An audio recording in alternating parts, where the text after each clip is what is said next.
Thank you very much. I rise in support of the budget that has been presented to this Parliament. And I want to begin by commending the Minister of Finance on his presentation, and of course the staff of the Ministry of Finance and the senior public officers who worked hard to put all of this together, the budget controller, and all the good staff in the Ministry of Finance, Economic Development and Planning. Mr. Speaker, I don't know, I'm not very good at the preparation of speeches.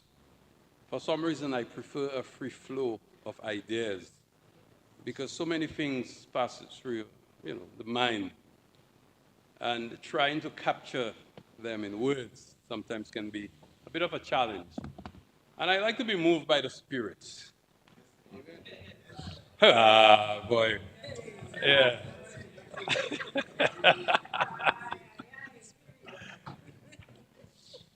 So, I am going to try. I'm going to try. Mr. Speaker, let me also commend I almost said leader of the opposition, but the member for Marigot on his presentation, I must say he exceeded expectations, at least mine. Knowing his normal style of presentation, I expected him to perhaps not prolong beyond 20 minutes. But he stayed, and I think you have good stamina. I wish to commend you for that. Not that I support your proposals, especially those in the latter part of your presentation. I think our women here in Dominica are well endowed and properly augmented, and therefore I don't think I would, support your proposals. But all the same, I must commend you for, staying the course.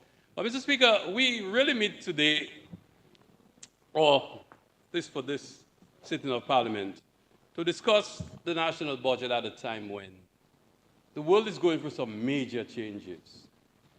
There are changes in the centers of power. We had moved from the fall of the Soviet Union, where we had a unipolar world, where, of course, the US was the dominant power and the only power, one could say. And the West, the countries in the West, really determined everything. And then we saw, over the last 2 decades or more, the rise even of Russia itself, becoming, once again, a major power. And we're seeing the rise of India. Japan continues to hold its own.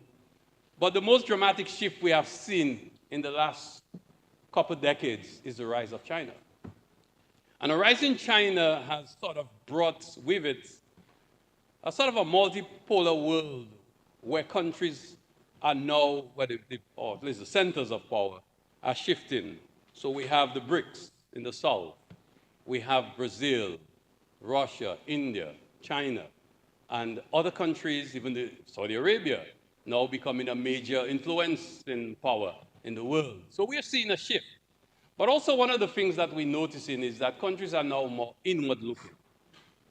Countries are now not very parliamentary, but they're becoming more selfish.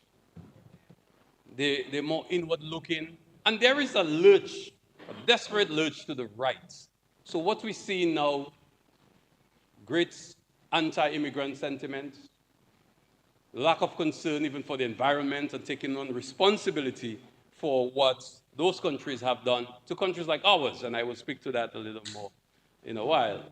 So we're seeing the world shifting around us. And right now, with the war in Europe, as was mentioned by the Minister of Finance, we have the Russia-Ukraine war continues, unabated, and that has had significant impact on the cost of goods on the shelves. Because what this has resulted in is a disruption of supply chain, the increasing costs of shipping, and we're seeing the full impact. We're seeing the full impact. And the sanctions that have been placed on Russia has led to a reduction in the supply of oil and gas throughout the world, European countries. And now they are taking on more of the supply that we normally would get. That too continues to affect the cost of fuel. So there are a number of things happening around us. We go to the Middle East, where the conflicts there are making this place even, should I say, very worried, because with Hezbollah attacking Israel recently, so now you have the Hamas on one side, the Hezbollah on the other side in Lebanon, and what we could end up seeing is, God forbid, Iran being drawn into a war with Israel, and all the disruptions. And I'm saying this because sometimes people don't like you to talk about those things. And we always seem to narrow everything locally, and as if to say we're not affected by things globally. So you will see why I am spending time trying to explain that. Because the reality is, we are a country of 70,000 people. I don't know if the census, even if by the time it's completed, we might still lose a few, we might gain a few, but we're a pretty small base. And with 70,000 people, with an island like ours, that comes with a lot of challenges, which is reflected by the type of budget that we are debating today. So with the shift and the conflict I was saying in the Middle East, has implications even for our geothermal project. We were fortunate that last month the ship arrived, well, earlier this month, with about 22-ton size cooling fans. I mean, they were like each piece, about 22 pieces. Each of them was about 22 tons. It's huge, massive. And it came from a chartered vessel from Israel. So, you know, that had impact on the cost of shipping because more security must be provided. Moving in the Strip of Hormuz and moving throughout the Middle East and to get to Dominica, that had implications. We're expecting by December another vessel with the rest of the equipment for the construction of the plant. And that will be another chartered vessel. So we have to pray that the situation in the Middle East doesn't escalate, that it could have further implications on us. So the cost of goods and services will increase because of what's happening around us in the world. So we are really we live in a very challenging time. Some people classify it as a polycrisis of climate change, conflicts, inflation, and all of these other things that are coming to bear on small island states. So let us get home to what is happening to us. Dominica, we are ideally located in the Caribbean. But the same thing that makes us so beautiful and so ideal in our location is the same things that make it very challenging. The topography makes it expensive, more expensive to build roads. And I heard this morning comparisons of Dominica with St. Kitts and Antigua and Barbados. And the thing about those places, you don't even need an excavator to make a road, you know. You can just take a bulldozer, just roll that, and you have a road. Try to make a road to go Marigot. You see the twists, the turns, the corners, the rivers. You don't have a river in Barbados. You have a river in Barbados? When you ask, you saw a river in St. Kitts. So the truth is, we have challenges that are unique to us. The same things that make us beautiful also make it very difficult to develop. And the whole notion about these countries have been so developed before us, you should ask yourself why. Ask yourself why. It was always easier for the British to go to Barbados and develop it, to go to St. Lucia and develop. They found friendlier terrain where they could easily develop, rather than to make the hard investment decisions to develop this country. And we know the story of how you call it, the road that goes all the way to Marigot, passing through the Transitula Road? Yeah.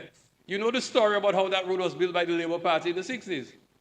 That Libler actually, Premier Libler had to actually trick the UK to tell them he was making a farm access road. That's why it was so narrow, because they would not finance a road to connect Roseau with Marigot. So it is the same things that make Dominica so expensive. The same thing that make it so beautiful, make it so very expensive to develop. But we have been on that path. So climate change now. You see what climate change has done to us. And people don't like us to talk about it. It's convenient for them sometimes.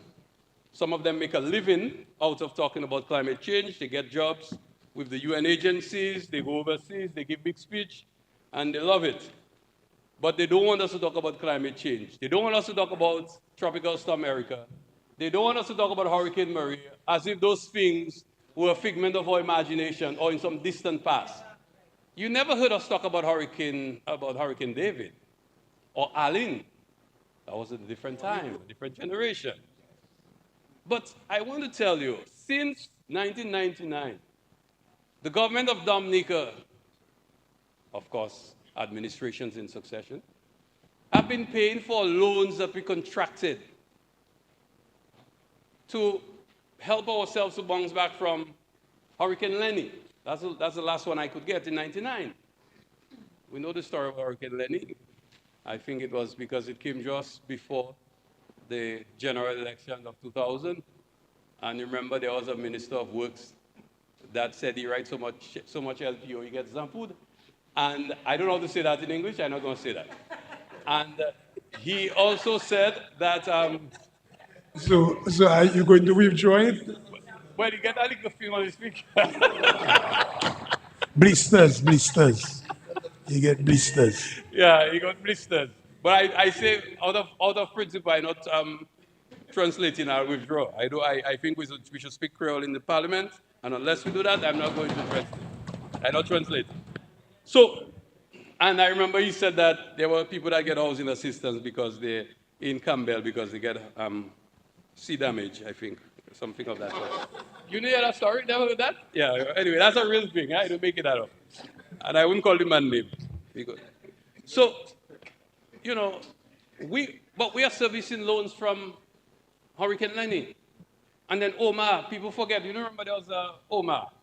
In 2008, we had Omar and we still paying and check. And I'm not making this up. You can refer to the government, the debt stock, in the estimates. It's right there. All of these things are there. So what we've seen, and Minister of Finance brought it to our attention, that we, for the last few years, since Tropical Storm Erica, they calculated from Tropical Storm Erica, and 300 and, I want to get it right, 356 million servicing loans for us to recover from Tropical Storm Erica in 2015 and then Hurricane Maria in 2017. But I went back to Lenny. We had to get an additional, $15 million, small, Omar, $10 million. But the Layu, remember that flood and the Mathieu Dam? We had to invest over $29 million. Now that is small, I'm just giving you these figures. But listen to this. We had to spend on sea defense as well. We had to spend over 20 million, just simple sea defense after we had damage from hurricanes. And I'm not adding Point Michel seawall, which I think the former Parabad stood up by the bay and put his hands up and said, the seawall is coming. So we had the seawall because that was financed by the Venezuelans on one hand, and the Sufia to Scott said, again, sea defense. So I'm just making this connection because I want people to fully understand that in the last 25 years, we've had to contract about $500 million responding to hydrometeorological events, floods, storms, hurricanes. $500 million. And I'm saying only from debt, from the debt stock, not the additional funds that we had to use from CBI, because if you go back and you add housing, the investments in housing under the Housing Recovery Program, if you have to look at the DVRP, which is in fact a climate-related response of over $157 million in loans, if we have to keep adding, we are seeing just an estimate, and the budget controller is there, he can correct me. We have over 63% of that debt stock from external sources just to respond to hurricanes, storms, floods, just to respond. So sometimes I hear people talk and I'm wondering, but you live in the same country? You understand things are tough. Things are tough everywhere. Things are tough everywhere. And I begin by saying that. I not in that thing. I don't argue with anybody if they tell me things tight. Things tight, for real.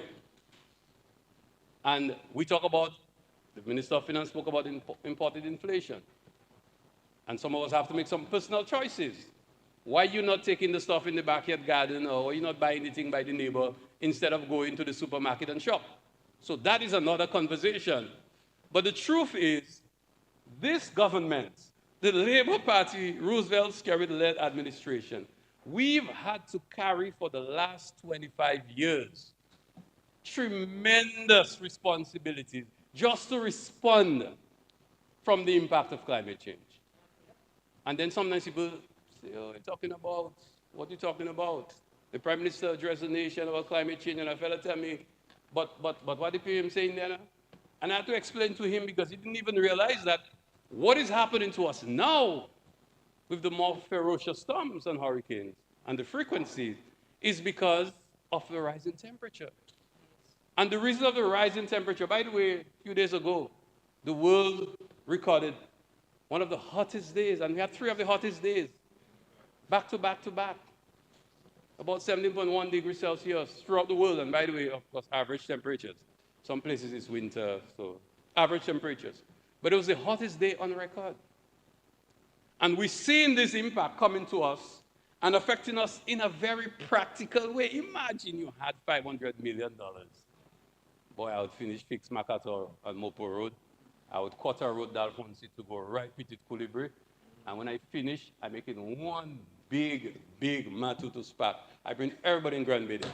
But these are the realities. But you have to finance that debt. You have to finance that debt. You must finance that debt. That is the number one priority. Debt servicing, as a matter of fact, it's separate from the rest, of the budget. Debt servicing, that is not an option. You haven't got a choice in that. Once the parliament has contracted that debt, you have to provide for it. $127 million this year. Debt servicing. So that is not money we take and make bowl and play politics, my friend. No. That is response to the impact of climate change. It's real. And that's why, they have a saying, Speaker, we have to come to an agreement. They have a saying, Kaki, I'd like to say that. Si quoi pas marcher, pas qu'aguasi. Right? And, okay, I withdraw it. But Mr. Speaker, we have to be out there. We have to be present. We have to let our voices be heard. And we have to go to the climate change meetings. We have to be there. We have to be present. And we have to drive home the case. Because if we're not there at the table, people will forget us. They will forget us. And this is not a joke. We have to keep hitting this thing. Because the climate injustice that we're suffering, we must talk about it loudly. And we have to get the international community to respond. They went to Copenhagen in 2009. They made promises. $100 billion a year. To date, we have not seen it. We've had small trickling of small amounts.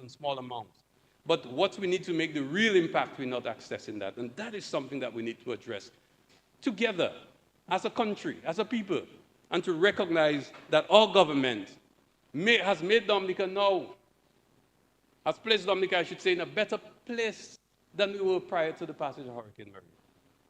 And that is one thing that comforts me, that I know that God forbid we get hit by a Maria-type hurricane, the damage will be less. The damage will be less. I feel comforted by that.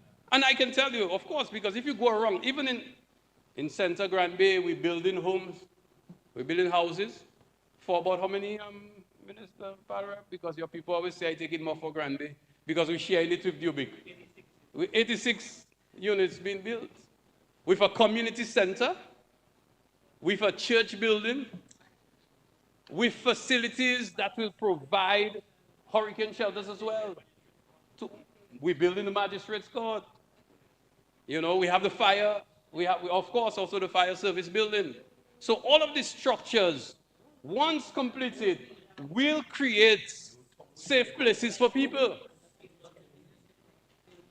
Yeah, it is a real beautiful place. So yeah, I would like to say. Eh?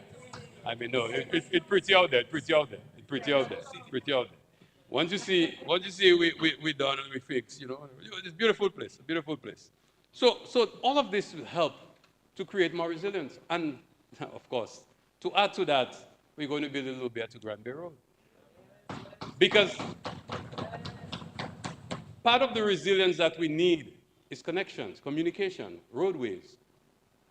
You saw what the people of Grand Bay, well, from Bellevue, Chopin, all the way to Petite Savanne, suffered after the passage of Hurricane Maria. It was impassable. Totally, you couldn't get in, couldn't get out. You had to use boats.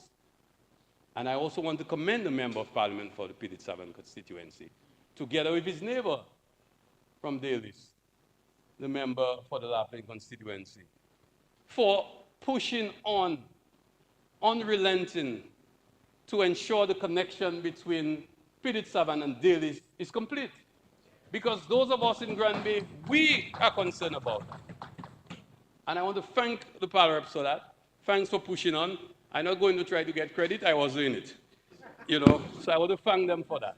And let's keep pushing on and make sure we can get that done. But it is part of the resilience building, and it will serve us well once we can get that crossing done and the connections restored. So it's not a cheap exercise. So coming back to us and the threats, they used to say when the U.S. sneezes, we catch a cold. That is the same thing, but it's not just the U.S. anymore. It's the entire international community. So coming back to climate change and Dominica as a small island developing state. So Dominica, as a small island developing state, with 70,000 people, we have a challenge. We have a challenge.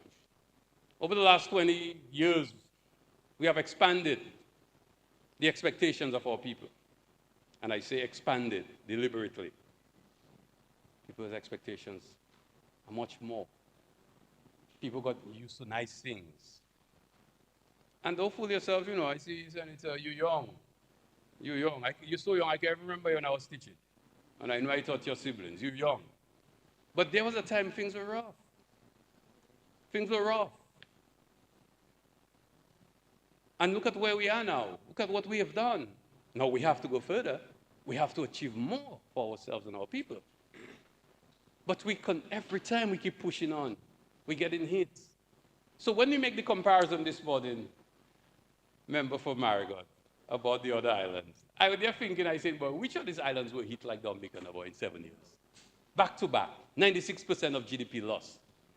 Boom, 24% of GDP loss. Which country in the Caribbean have had to go through that? In close succession, in 2 years. When we had gotten to a stage, and you've heard the Prime Minister said, our debt to GDP ratio was almost about 60%, which is the recommended numbers by the Eastern Caribbean Central Bank. And boom, we got hit by Tropical Storm Erica. And then Hurricane Maria. And then COVID.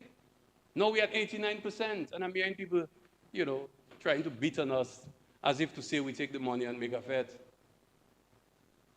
The debt, you can go and see it. You can interrogate it for yourself and see what has caused that $913 million of external debt, when we have over 63% of that being from building, responding from the impact of climate change. So going back to the small country, with 70,000 people, we have a very small tax base.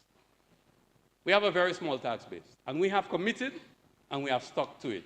You've heard the Prime Minister. We're not putting new taxes. We have, in fact, we've reduced income tax. We've increased the threshold.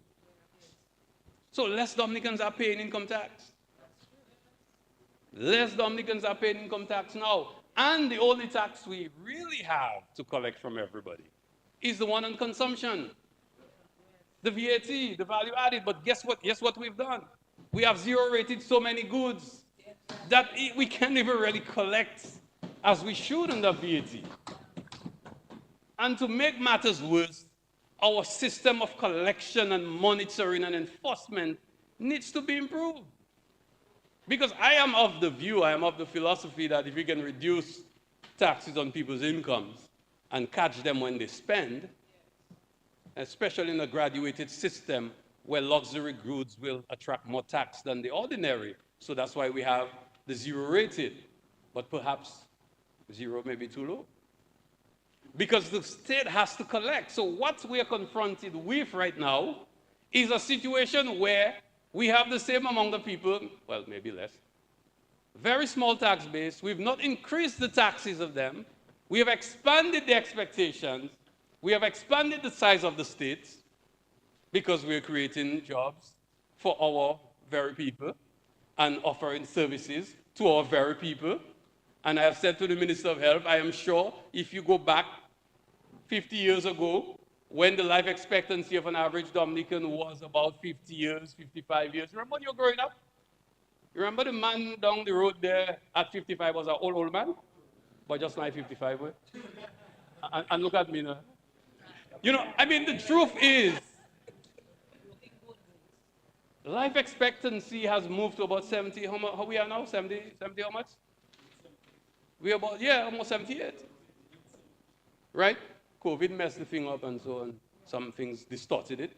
But if you go back and look at the statistics, you will see the gradual improvement. What that means is that we have a lot of more people expecting to go to government services for healthcare. We're not factoring that in. And the government took a policy on top of that to exempt them when they get to 60. So what we are seeing is more pressure bearing on the state. Same amount of people paying taxes, same amount of taxes, but the services are expanded. So you have a couple of choices. You can maybe send some people home. Yes, I'm not in that. I went through austerity in the early 2000s, and I know the damage, some of them irreparable. They were necessary at the time, but I really would not want to see that happen to us. And therefore, some decisions must be taken. And this is why the government is investing heavily in areas like tourism, and tourism featured highly. Because in spite of the reality, we can change the fortunes around. Now, some people say you should have more people. I don't buy that. I don't subscribe to that necessarily. I want more people around. Yes, a permanent population.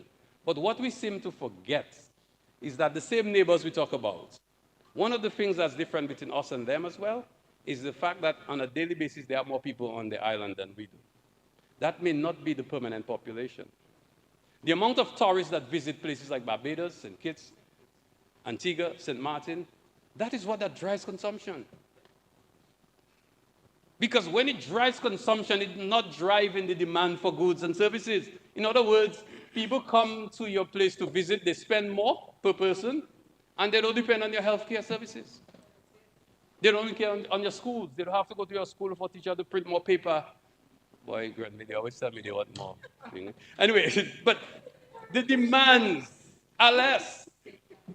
And therefore, you expand the revenue of the state. You expand your economy without increasing taxes. And this is why the investments that we're making are essential. International airports, marina, and all the other amenities. I heard we mention the upgrade of, the cruise village, of course. The cruise village. Well, we're not using that. We're not using that word again. That name again. We build it a cruise village. You know, arcade is like when you want to play little ping pong, little electronic games, little Nintendo, Super Mario thing. I don't know the new thing, so I just throw in stuff.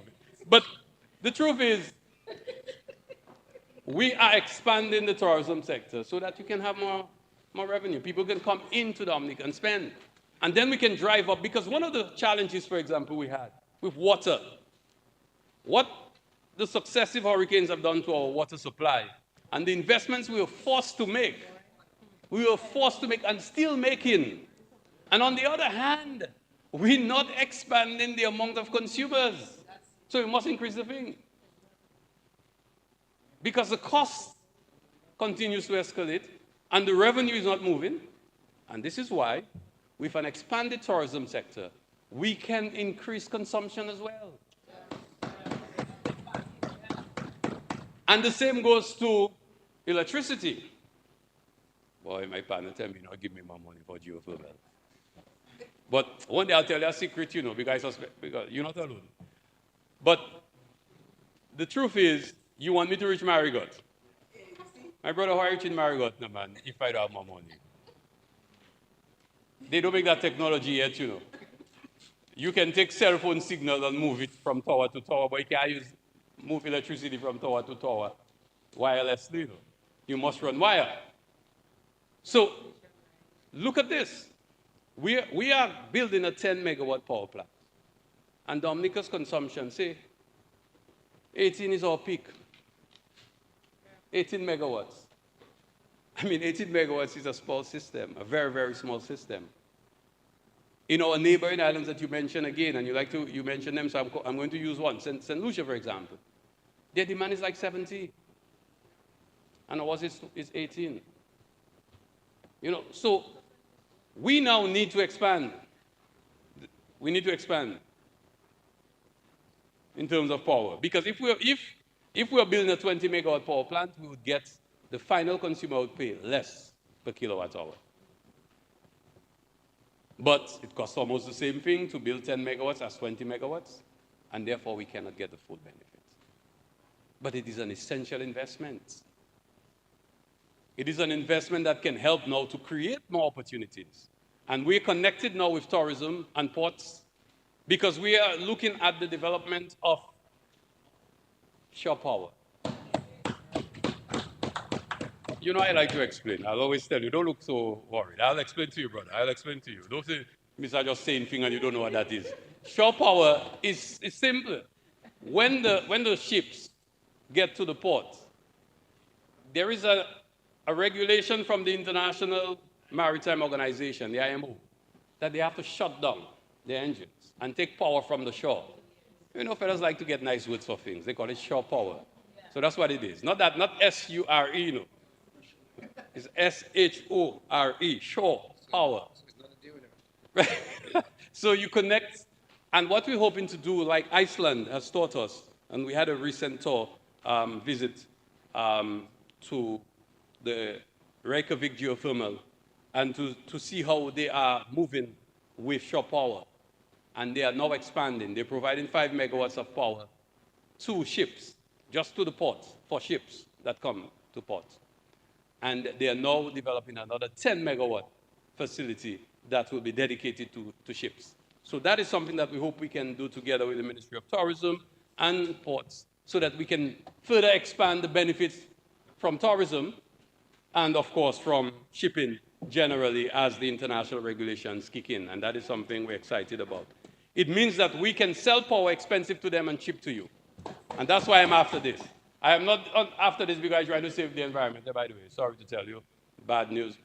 I am behind this. I got excited about it because of the potential that it have for the country. It's a revenue source, but also it means that consumers can benefit. Because more power we have, the cheaper the unit cost to the consumer, and it has the benefit of saving the environment. So I'm happy, everything, happy coexistence, but at the end of the day, it's for the benefit of the people of Dominica.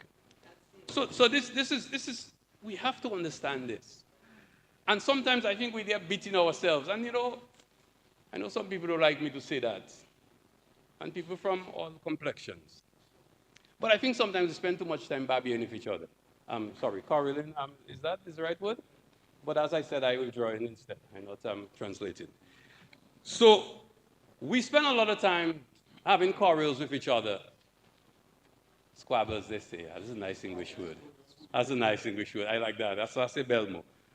Yeah, that's it. So we spend a lot of time having those little arguments and over things that we cannot change when the real challenge we have is external to us.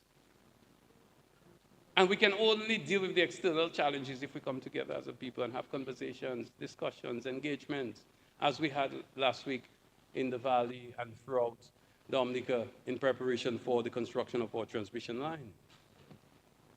But, Mr. Speaker, this for me, this budget, is also a very exciting one, personally, and I'm sure for the people I represent and for all Dominicans. Because for the first time we come into the Parliament to report that we actually have the construction of our power plant on the way. And that is exciting news.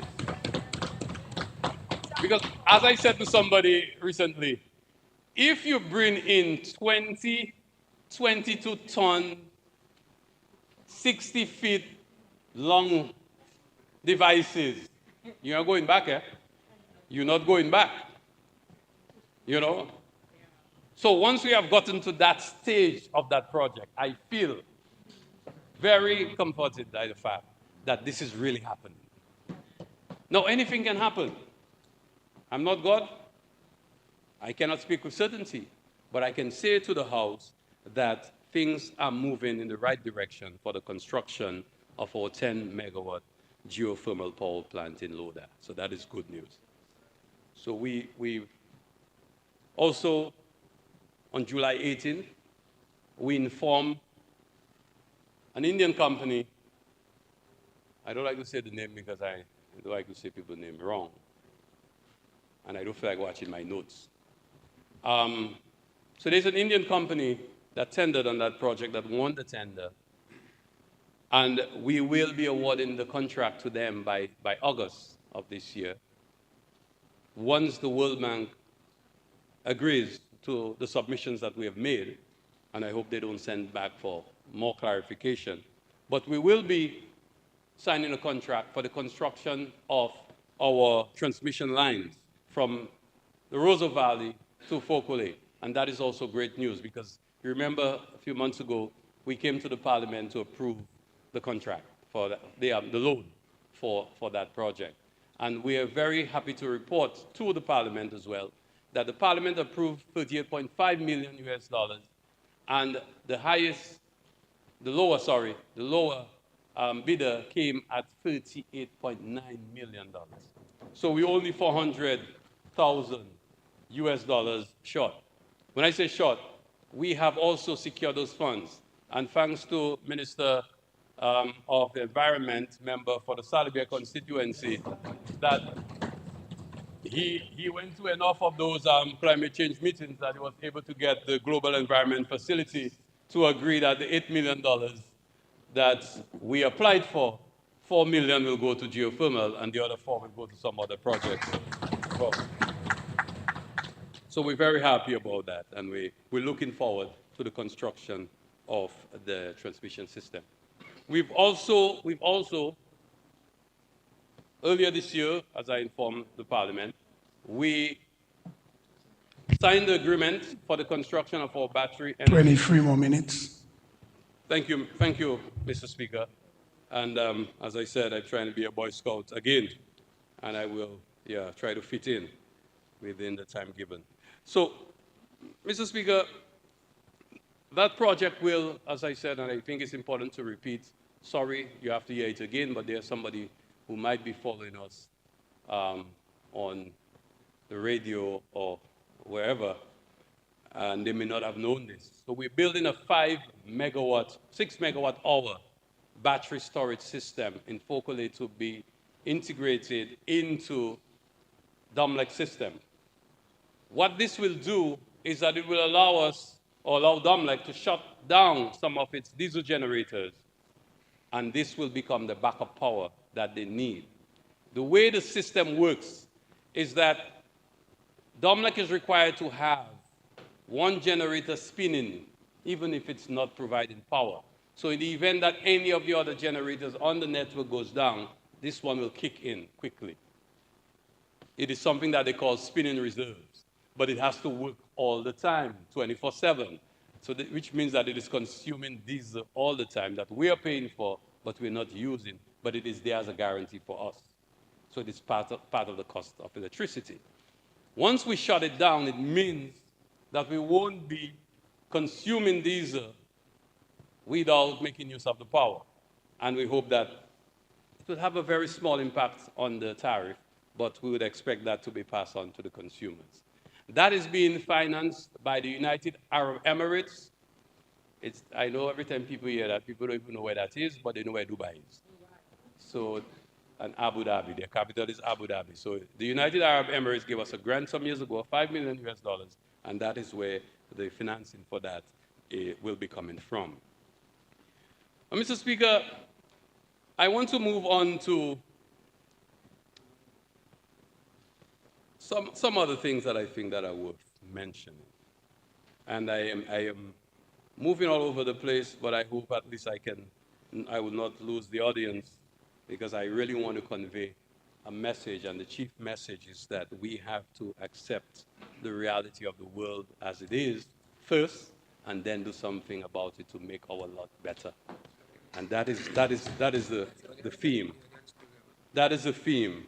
Because we've seen, and I spoke earlier about the desperate lurch to the right that we've seen throughout the world, and especially in capitals of centers of power. The United States, the United Kingdom has gone back to labor, but there is still that tendency to have the strong anti-immigrant sentiments. They still have the tendency to be very inward-looking because of their own challenges, not because they're bad people, but they're trying to protect themselves. And these have implications for us, for our programs, our citizenship by investment, for example. And we have to be mindful of that. So whatever we do, we have to do it in a manner that will not give them what they need to cause us more pain. So, Mr. Speaker, I really still feel very, very optimistic, very hopeful. And I've seen something that the Minister of Agriculture forecasted and told me several months ago. We found ourselves, and I say we, I'm talking on Dexia, as it's my responsibility. Dexia found itself earlier this year in a very difficult position, where we gave the commitment in the budget last year to pursue a number of initiatives. And one was to get out there and get more markets and to set up depots and to do some great stuff. We did go. We went out there together with the Ministry of Agriculture. We formed a team together. We went out. And the alarming thing for us then was that production had gone down so low in the agricultural sector. When I say so low, not enough to meet the export and local, but enough to do enough of the export in the traditional markets, the markets that we have in Guadeloupe, in St. Martin, in Antigua. So we had product for them, but we could not expand because we did not have the kind of production that the minister, I know, have been pushing to achieve in order to meet our target of 700 million by 2030. And we went out and came back and decided, you know what, we need to continue to keep those relationships. And as he said that by the summer, you will have so much plantain, you will not know what to do with it. So that was one crop, and he was very correct. And we found ourselves in next year having to buy more plantains in 3 months than we ever bought before. So we were able to buy 158,000 pounds of plantain in May, June, and July, so far. And that number will increase because the minister told me that is not enough to satisfy the demand, so we keep buying. We have done a few things based on the advice from the Minister of Agriculture. We have improved our system of informing farmers. We are moving away from inviting farmers to bring to us and say, once you have the product, you have the produce, just come, we'll buy it. Because of the facility that was created at Dexia, with funds from the Ministry of Agriculture to ensure that we can procure fresh produce from farmers. So this experience to us has given us some more impetus to finalize contracts with farmers, to ensure that they will produce for us. And there are a few little wrinkles that we need to iron out. And I'm sure that we'll be able, in very quick succession, be able to finalize those arrangements with farmers so that we can give a boost to the sector, as the Minister of Agriculture has been aggressively moving in supporting farmers, encouraging them to plant what we know we need to plant, because they have a very detailed plan, and I'm very encouraged by that. So I'm very excited, and we will be doing more outreach. We will be working more on our relationships, and I'm speaking to our Dominicans, especially outside of Dominica. We're looking forward to you working with us. We have approached a number of Dominicans who have outlets for fresh produce in Tortola, Antigua, St. Martin, and we will continue to work with them to ensure, in St. Kitts as well, forget St. Kitts, to ensure that we can have those outlets for Dominican produce. But Mr. Speaker, one of the things we really want to work on this fiscal year is something that we've spoken about quite a lot, the Nature Island brand. And I believe that Nature Island brand is something that we must stop talking about and really get down to defining it in very real terms, so that a Dominica Nature Island seal will say something to consumers. And that initiative, we hope, we will partner with the Bureau of Standards to help us, Invest Dominica, Discover Dominica, and I sort of like the logo that they have from Discover Dominica. That we have to develop that Nature Eye logo that will really give our produce a boost. And I'm saying this especially in line, and I think it could work well with even our efforts at medicinal marijuana. So that one of the things that will differentiate us in the market is that Nature Isle image. Although some fellows tell me don't promote that too much, you know. Well, well, there seems to be a fear that market forces. Well, you don't hear this. Well, you don't hear me yet.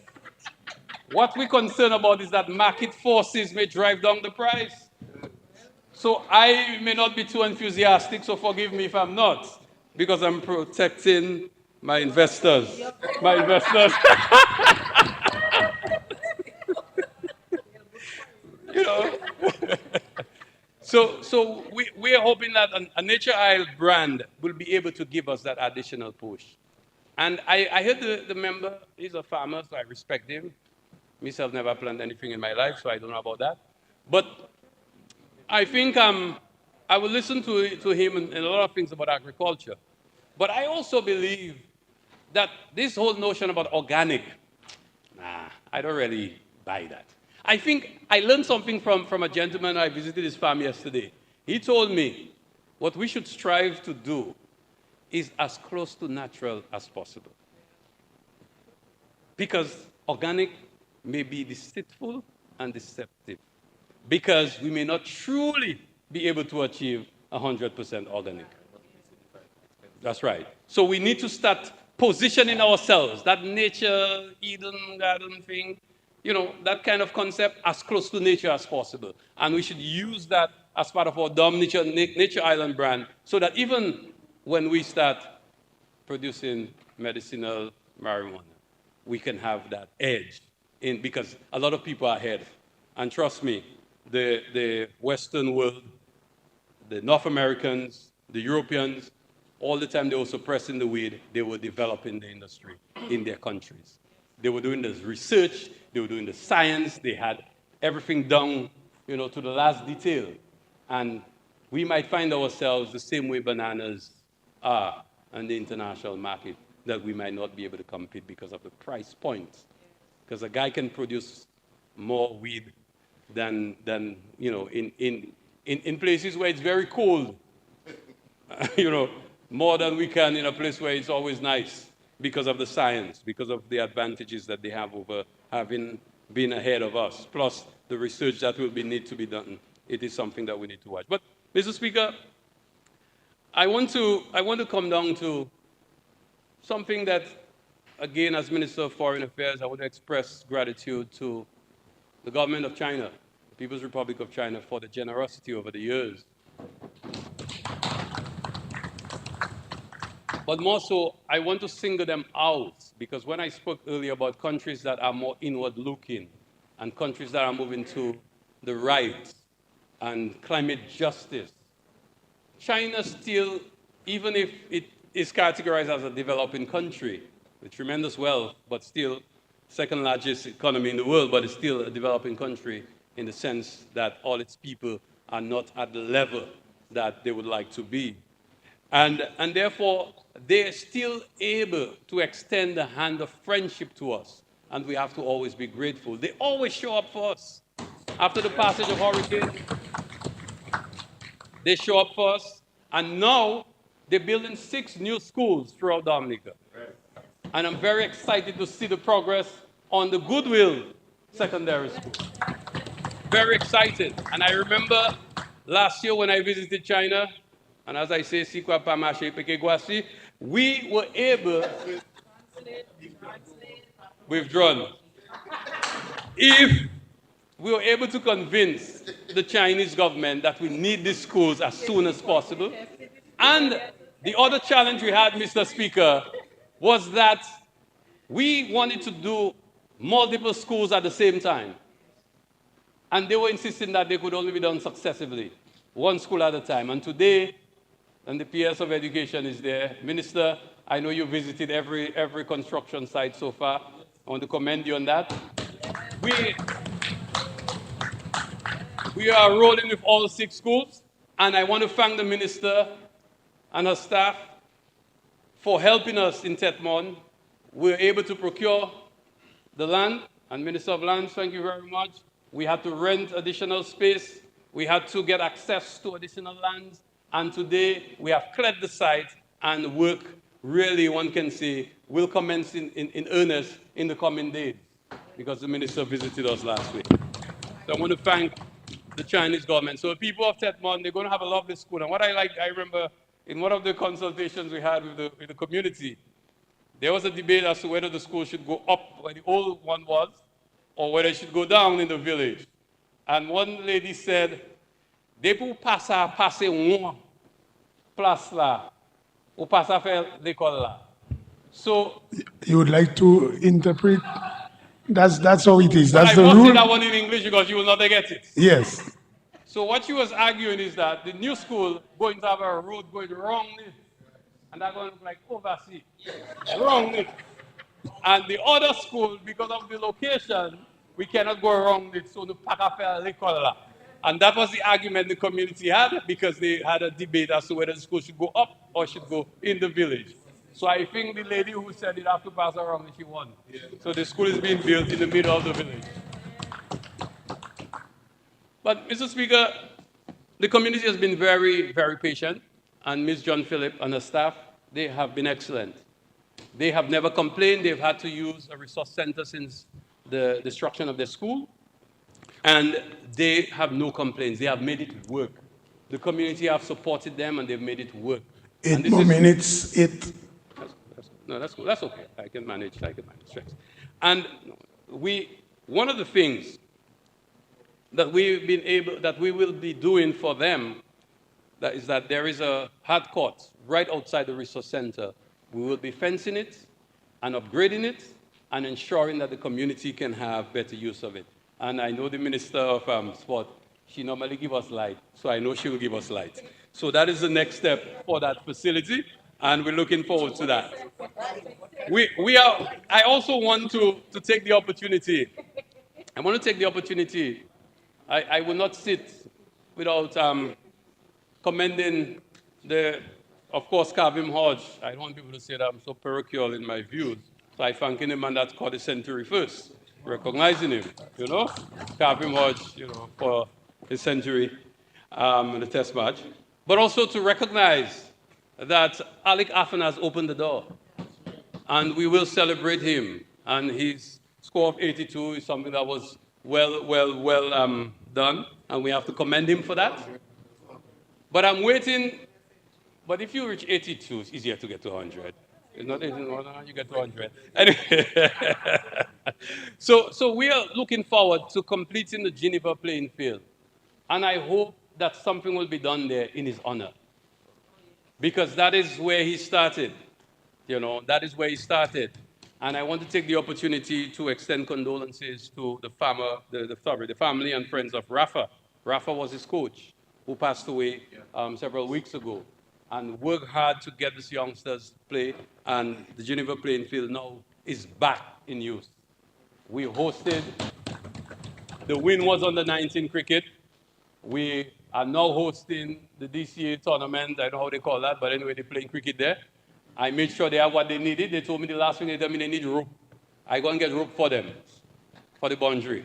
So we have done everything we can. We've just ordered a new lawnmower because the last time our lawnmower broke, I went around Dominica asking everybody that playing field to lend me the lawnmower. They never lent to me, so I buy a new one. And my partner that picture I can show you the picture. My partner Itai, when Itai go and sit down on his lawnmower, not the little thing he had there making circles, he sit down on it and have a special automatic thing that picking up grass. And when he finish, just pressing a button and the grass coming out. But Mr. Speaker, I am very passionate about my playing field because I remember how it was when I got there. And people laugh at us. They said it was Jurassic Park. They take pictures. They send on Facebook. I'm asking them, put their pictures on Facebook. No! You know? Go viral, go viral. That's the expression. Sorry, I'm not really good in the thing. Let them go viral. The same people. And I saw a lady that was putting this thing and giving us both. She was selling bakes and chicken when we had the tournament. But I doesn't we push people. So I just smiled to her. I doesn't we push people. So we really have to change the language, but we need people, the stenos would have to understand and write the language too. But you have to interpret. We Mr. push Speaker, it. I withdraw. Okay. The lady is a nice lady. I'm not telling her anything. Okay, we withdraw. push it, we approach. Let's do it.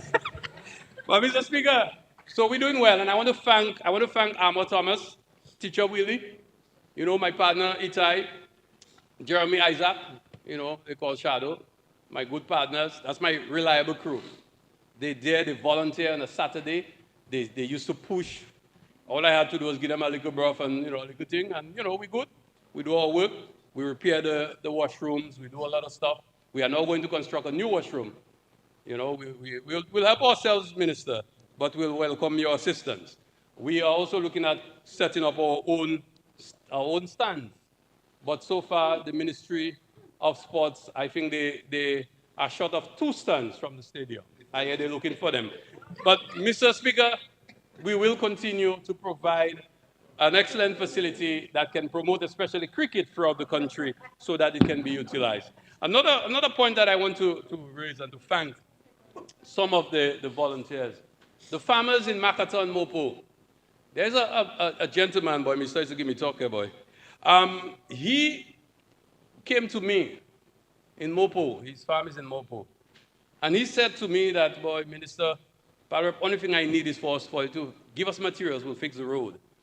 But I told him, let's go see the road. We went there. When I saw the road, I said, no, I wouldn't do that to you. I will do everything that I possibly can to get that road done. I will not say everything here in this Parliament Assembly because my colleagues know the things that I had to do to get it done. But I want, to thank the Ministry of Works for the assistance, Minister Grant especially, and his permanent secretary, Mr. Lancelot, for the assistance in providing a copious amount of cement and to ensure that we had enough tariff to get the job done. And we want to continue, but we have done the worst part of that road, and the farmers are relieved, but we know we have to go higher up and do some grading to ensure that it can stand for the time until we can reach all the way to the top. And I know that the Minister of Agriculture is going to provide us with some support this fiscal year. And we're hoping that we can do the same on the Makata side. With some support from the government of China, we're able to do piece of the Makata side as well, and the farmers are relieved. But the intention is to just get the entire road done to the end, so that farmers can more easily go to their farms and just drive to their farms and be more productive. So we want to do that. And the farmers in Dalfonsi I mentioned earlier is a place that we really have to look at. And I know I've spoken to the Prime Minister about it, and he's indicated that some support will be provided to the farmers in that area.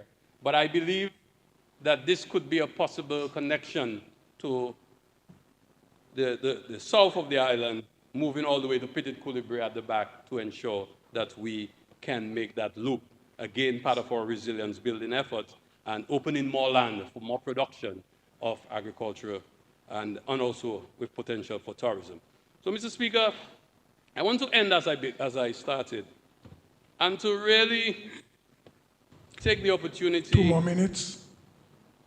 to give my support to this budget. Very difficult budget in the circumstances, difficult times. But I think in the circumstances, we've done an excellent job putting this together. There's a lot of work to be done to make all of this happen, because these are challenging times. These are challenging times. Anybody who try to pretend it isn't, may want to think again. These are challenging times. But what we have always done is that we've done well in very challenging times. I think when we're tested, we always rise to the occasion. And I think this year's budget will prove that the Labour Party is still the best choice for Dominica, and that we will still make it happen, because we have survived tougher times. But there are great opportunities in this budget, and I'm anxious to see them unfold. I, too, will double my efforts. The Ministry of Trade staff, I've put them on notice that they have to do more than they normally do, because the orientation and expectations from them were different. Now they have to do more. They have to do more. They are now collaborating more with Dexia. I want to see us developing more ideas, do the research, and be able to provide support to Invest Dominica, to small business, and to look at opportunities that exist in the economy, and especially those with potential for trade. And this is why we believe that in small business, we need to focus on developing some small businesses to get them to the stage where they can truly become exporters of Dominican produce. But, and that Nature Island brand. But boy, it's a good thing I just scrolled. I almost forgot my NEP people, boy. These are the best people anywhere I've met you. I have some reliable NEP people there. And I'm telling you, these are not just words of, these are people who are reliable. We need to clean by the school they're there. School opening, we have to clean it. Playing field, we have to, they're there. Road, I brought them all the way to farm roads to help us. Time up. So I want to thank Leandra and Cleo and their teams for always being there and ensuring that the community of Grand Bay, Tetmon, Mountain, and Grand Coulibaly are always very pristine. Thank you.